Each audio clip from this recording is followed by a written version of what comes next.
Assalamualaikum warahmatullahi wabarakatuh.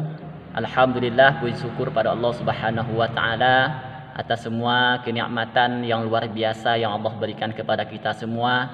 Mudah-mudahan kita selalu dalam lindungan Allah Subhanahu wa taala. Amin amin ya rabbal alamin. Salat dan salam kepada Rasulullah Nabi Muhammad sallallahu alaihi wasallam. Allahumma salli ala sayyidina Muhammad wa ala ali sayyidina Muhammad. Assalamualaikum ya Rasulullah. Anak-anak Pak Ilham yang Pak Ilham banggakan, Pak Ilham sayangi yang berada di rumah, mudah-mudahan selalu sehat dalam keadaan yang kita selalu doa-doakan. Rabbana atina fid dunya hasanah wa fil akhirati hasanah wa qina adzabannar. Minggu yang dahulu atau beberapa minggu yang lewat kita sudah mempelajari tentang Al-Quran sesuai dengan kelasnya masing-masing mata pelajaran agama Islam. Kelas 4 surah Al-Falaq, kelas 5 surah At-Tin, dan kelas 6 surah Al-Kafirun. Di mana di surah tersebut tujuan yang akan dicapai yang pertama kita harus mampu membaca dengan baik benar sesuai dengan tajwid. Yang kedua kita mampu menghafal, dan yang ketiga kita mengetahui maknanya, dan yang keempat kita harus mampu mengamalkan dalam kehidupan sehari-hari. Maka oleh karena itu di sini Bapak akan jelaskan tentang materi tajwid yang terdapat di Al-Qur'an sesuai dengan surah yang kita pelajari masing-masing. Karena sifatnya tajwid itu banyak, namun kita batasi dengan kelasnya masing-masing. Sebelum kita masuki tajwid sesuai dengan materi Al-Qur'an yang dipelajari setiap kelas, tentunya langkah awal kita harus mengetahui tentang tanda baca. Karena dari tanda baca inilah nantinya kita akan mengetahui untuk bisa memprediksi kaidah-kaidah hukum-hukum tajwid yang ada, seperti hukum nun sukun, mim sukun, tanwin, tasdid. Kadang-kadang ketika Bapak menjelaskan berdasarkan pengalaman tahun yang lalu, hukum nun sukun, ada di antara siswa tidak tahu seperti apa sukun. Bagaimana Bapak akan menjelaskan? Hukum nun tanwin umpamanya, masih banyak yang tidak mengetahui seperti apa tanwin. Nah, disinilah Bapak akan jelaskan sebelum kita memasuki tajwid. Di sini materinya umum untuk semua kelas 4, 5, dan 6. Karena kita membaca Al-Quran wajib sesuai dengan tajwid, hukumnya adalah fardu ain. Tidak ada negosiasi. Apapun pekerjaan kita, apapun profesi kita, baca Al-Quran dengan tajwid adalah fardu ain, seperti sholat. Tidak ada batasan. Anak-anak yang Pak Ilham banggakan, di sini bisa kita lihat bahwasanya di dalam Al-Quran yang kita baca atau huruf-huruf Arab memiliki 8 tanda baca atau yang kita sebut dengan harokat. Maka di sini akan Bapak jelaskan. Yang pertama adalah ada tanda baca fathah. Fathah itu letaknya di atas huruf. Garis lurus ini dianggap huruf, sedangkan harokatnya ada di atas huruf. Namanya fathah. Contohnya seperti huruf hijaiyah, alif, ba, ta. Karena alif, ba, ta memiliki harokat fathah, maka dibaca a, ba, ta. Apabila ini tidak memiliki harokat umpamanya, maka ini bacanya bukan a, bacanya alif. Itulah fungsi harokat, adalah untuk membaca sesuai dengan kaidah-kaidah tajwid. Yang kedua ada harokat kasroh. Kasroh letaknya di bawah huruf. Ini dibaca i. Kalau kita masuki di antara huruf hijaiyah seperti alif, bata, maka dikasih harokat kasroh, bacanya i, di, ti. Kalau i ini tidak memiliki harokat, bacanya tetap alif. Kasroh letaknya di bawah huruf.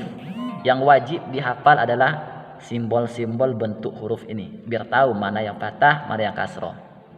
Fathah, kasroh.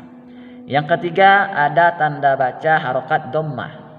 Dhammah ini letaknya di atas huruf, cuma bedanya adalah bentuknya.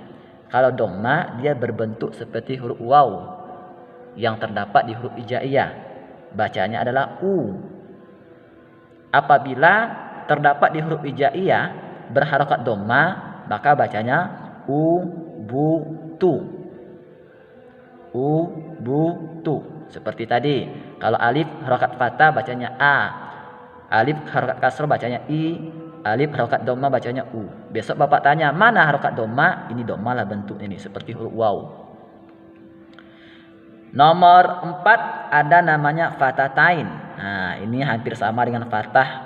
Banyak juga di antara anak Bapak yang lupa-lupa.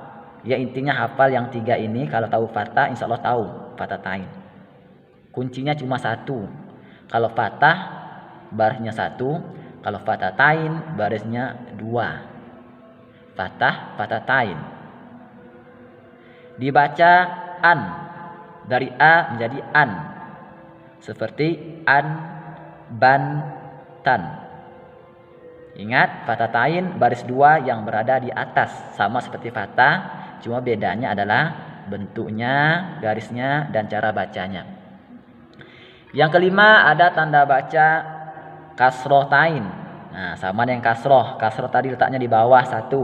Kalau kasrotain letaknya bawah 2. Bacanya tentu letaknya di bawah 2. In, bin, tin. Yang keenam sama dengan dhamma. 6 adalah dhammatain. Cuma ditambah kalimat tain-tain aja.